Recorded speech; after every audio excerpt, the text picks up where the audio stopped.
Welcome to the Pixel Paper Podcast, a series where we get to know the creative processes behind all types of digital artists, particularly those who are up and coming.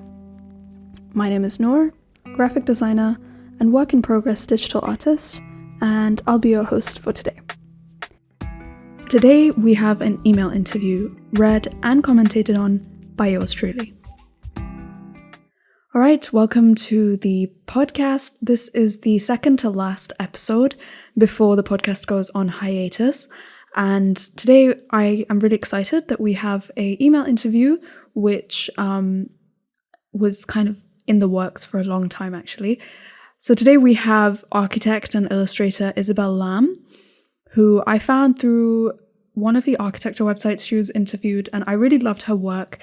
And what I particularly loved about her work is that she has this kind of very illustrative style besides her architecture work. So that was kind of why I qualified her for the podcast.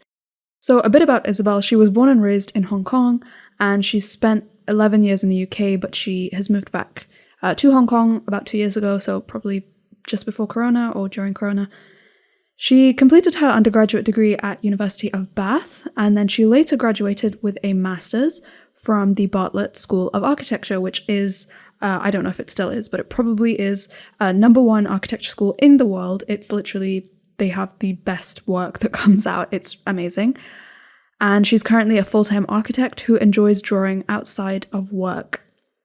Now, I know in this podcast we've had a lot of architects or people who are studying architecture. Even myself, I graduated from architecture. So it's really interesting to see how many people from architecture actually go into just drawing or painting digitally. I guess the skills are just transferable. And it shows anyone who wants to study architecture, maybe you're on the fence. It's a pretty good degree. It's a pretty well-rounded degree. I mean, this is totally not the topic of this podcast, or of this episode, but just as a side note, it's a pretty good degree for all-round learning anything and everything creative. Anyway, the reason I wanted to interview Isabelle, as I did mention earlier before a little bit, was her illustrations. But in particular, what I really liked was the warmth and the depth of her illustrations, along with the colors. I feel that she kind of borders the edge between architect and illustrator, which is, like I said, why I qualified her for the podcast. And I wanted to know more about her art journey. So she says that she's always enjoyed drawing, and she did it for fun as a kid, but she stopped in her leisure time when she started doing architecture in university. Again, I mean, just a side note to what I said earlier, that architecture is a good degree. It is also very, very busy. And she only did architectural drawings and visuals for school. It wasn't until the work from home period of the pandemic that she picked up the hobby of drawing again. She started off by creating a gift for a friend, and she realized that she really enjoyed this process, and she was encouraged to start posting on Instagram to see how her interest could turn into something more meaningful. Now, I was quite interested with her work, and in particular, the style of the Bartlett drawings, the Bartlett School of Architecture drawings, is very illustrative. So if you have a look at that drawings, they are very technical and detailed, but they also have this fun, playful, artistic element to it. So I've always been fascinated as an architecture student, and even now to this day, I've always been fascinated by their drawings, like how on earth they do them. I know it takes hours and hours and hours. In fact, if you want to know more about this style of drawing, you can check out Hamza Sheikh. On YouTube, he has a podcast where he interviews architects. I've forgotten the name now, but basically he interviewed a Bartlett graduate who now teaches, I believe. So I'll leave the link to that in the description. It's a very interesting episode. The graduate, the Bartlett architecture graduate, he there's this whole video where he goes through his process of doing his drawings, and it's super interesting to kind of see the breakdown of it. Going back to Isabelle, the reason I wanted to interview her was because of her drawings, which were inspired by the Wes Anderson film Moonrise Kingdom. So I wanted her to tell us a bit more about that, the inspiration behind it, the references, and the preparation she used.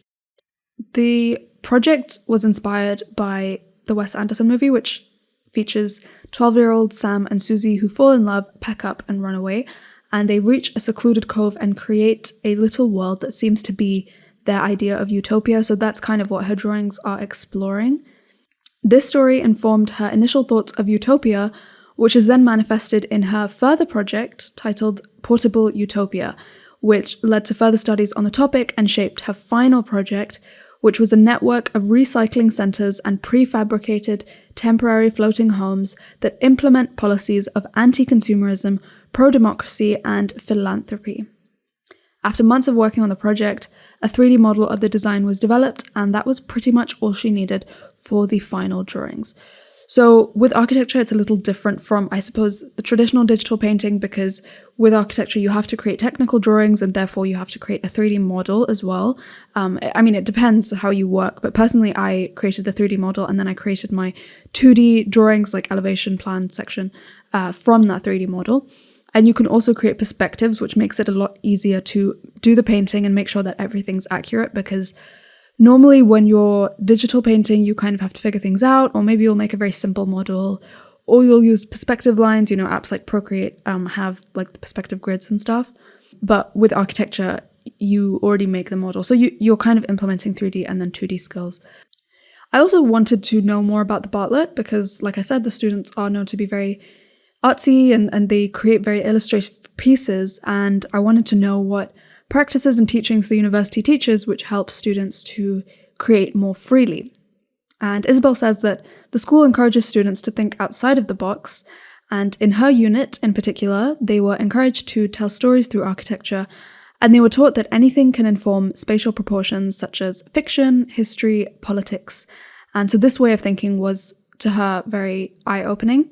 And I can see that because she said that her project, which I mentioned earlier, Moonrise Kingdom, which was initially inspired by a movie, then went on to, talk about topics such as democracy, anti-consumerism, and all of that. So I think it's really fascinating to see how, in particular, architecture, the discipline, is able to weave all of these different narratives together through one project.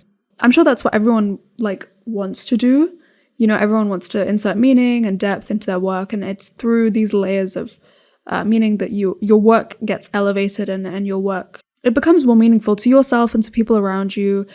I mean, there's not to say that work that's purely created for aesthetic is not good, but I think, we've talked about this a lot on this podcast, in particular in the next episode as well that's coming out next week.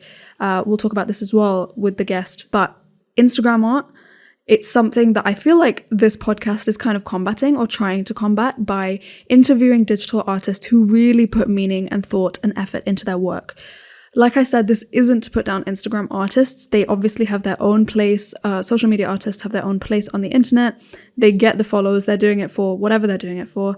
And, people enjoy those videos for the aesthetic, for the satisfaction of watching paint dry or whatever.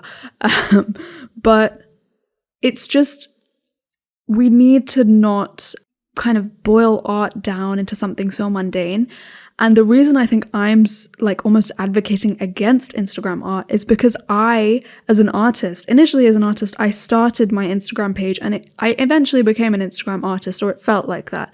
I'm not saying I got tons and tons of followers or anything, but I was just creating art purely for Instagram, and I wasn't thinking about the meaning. I wasn't thinking about why I was doing it. I wasn't thinking about the longevity of it.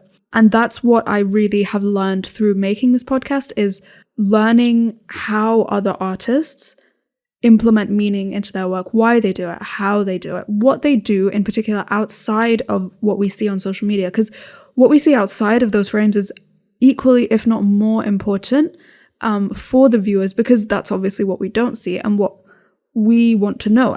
We don't necessarily have to see what they're doing, but actually knowing what they're doing helps me, at least as an quote-unquote Instagram artist, to fill in the gaps and to do work for myself. And yeah, I mentioned it next week in the next episode, but I started creating more actually when I started doing this podcast, and I started creating less for Instagram. And I don't even post on Instagram that much. And it's actually helped my follow account a lot. So it's kind of an interesting dichotomy. Anyway, back to Isabelle after that long monologue. She thinks that the architectural elements help provide depth and a layer of richness to the drawings, which I definitely agree with.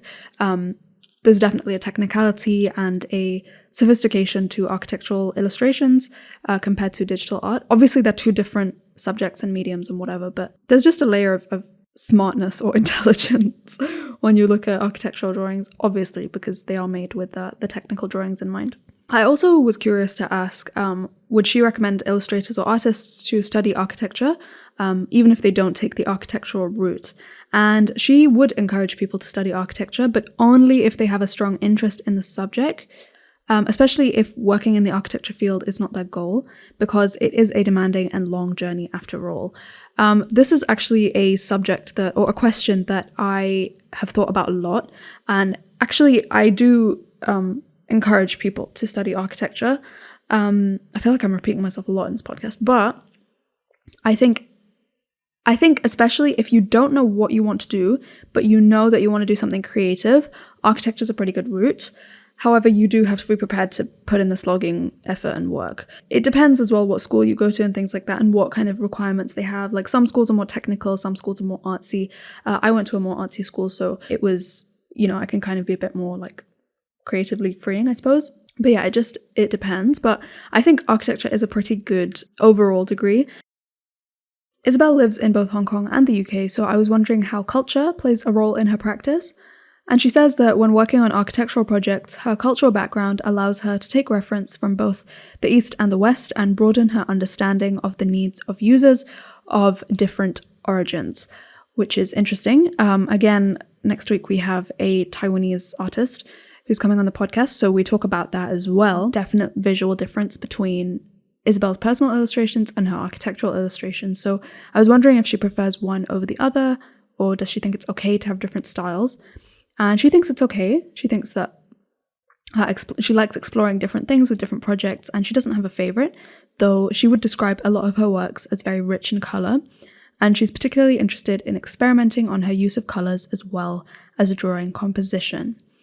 And as for her future work as an artist, she would love more opportunities to collaborate with other brands and work on product and space design.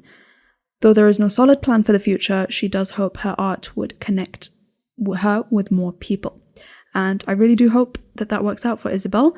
And I think that's basically the aim for everyone. All of the artists pretty much that I've interviewed just want more opportunities to connect with their art. And I guess that's what art is all about. And that's, again, why I've created this podcast, is to make connections and create a community, create a network. And I'm happy that it is working. Like people, artists who I know, who I'm friends with on Instagram, they are knowing more about different artists, and like all this like collaboration and community happens, and like people are like, oh, this is such an interesting episode, or oh, I found out about this artist because of this podcast. It's really nice. So yeah, I think that's all that Isabelle has to say, and you should check her out on Instagram. Her links will be in the description. And this, like I said, is the second to last episode. So I will be releasing the last episode next week, and then after that will be a hiatus episode where I'll just explain and wrap up this, season of the podcast. So with that, I'll see you next week for another episode of the Pixel Paper Podcast. Bye!